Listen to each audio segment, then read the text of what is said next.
Портрет дня. Константин Струков. Миллиардер и вице-спикер Челябинского заксобрания, активы которого изъяты в пользу государства. А что случилось?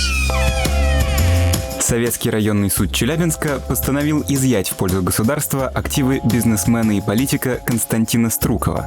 Прежде всего, речь идет о его доле в Южуралзолоте, одной из крупнейших золотодобывающих компаний России. Ранее СМИ сообщили, что Струков был задержан при попытке вылететь из Челябинска в Турцию на личном бизнес-джете «Бомбардир», несмотря на запрет покидать страну. Константин Струков родился 10 сентября 1958 года в селе Дмитрово Оренбургской области. В 1994 году открыл свое первое золотодобывающее предприятие «Купрум» в Башкирии. В 1997 году Струков через банкротство получил Южуралзолото и построил один из крупнейших золотодобывающих бизнесов в стране. В 2021 году Forbes оценил его состояние почти в $3 миллиарда.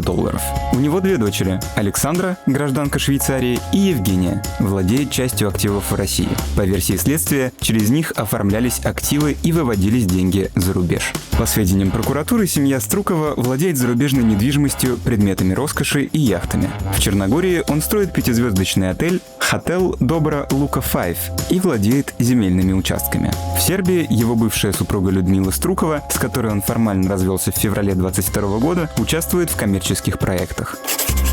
После рестарта Южуралзолота Струков начал наращивать влияние в добывающем секторе. В 2018 году он приобрел Прокопьевский угольный разрез у холдинга «Сибирский деловой союз» за $130 миллионов, а в 2020 купил 28,5% акций лондонской золотодобывающей компании «Петропавловск». С начала нулевых годов Константин Струков был депутатом Заксобрания Челябинской области, а с 2016 года его вице-спикером. На протяжении 2 десятилетий он совмещал законодательную деятельность с управлением крупным золотодобывающим бизнесом, что теперь Генпрокуратура расценивает как системный конфликт интересов. По версии следствия, Струков использовал свое положение для продвижения решений, выгодных его бизнесу. В материалах иска говорится, что он добивался особых условий для своих предприятий, от лицензий на недропользование до экологических регламентов.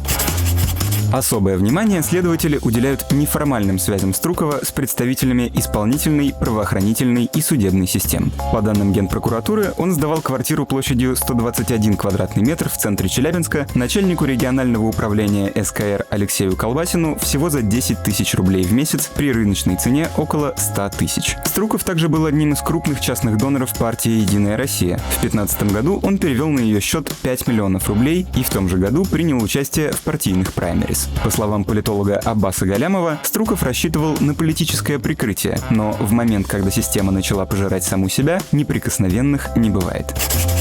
Деятельность Константина Струкова неоднократно вызывала критику как со стороны экологов, так и властей. Один из самых громких случаев связан с Коркинским угольным разрезом. Его компанию обвиняли в загрязнении воздуха и угрозе для жителей поселка Роза. В 2012 году Владимир Путин, тогда премьер-министр, назвал условия в поселке непригодными для жизни и потребовал переселения людей. После начала войны в Украине в 2022 году Струков попал под международные санкции. Украина, Великобритания, США и ЕС включили его в списки как бизнесмена, поддерживающего российскую экономику в условиях войны.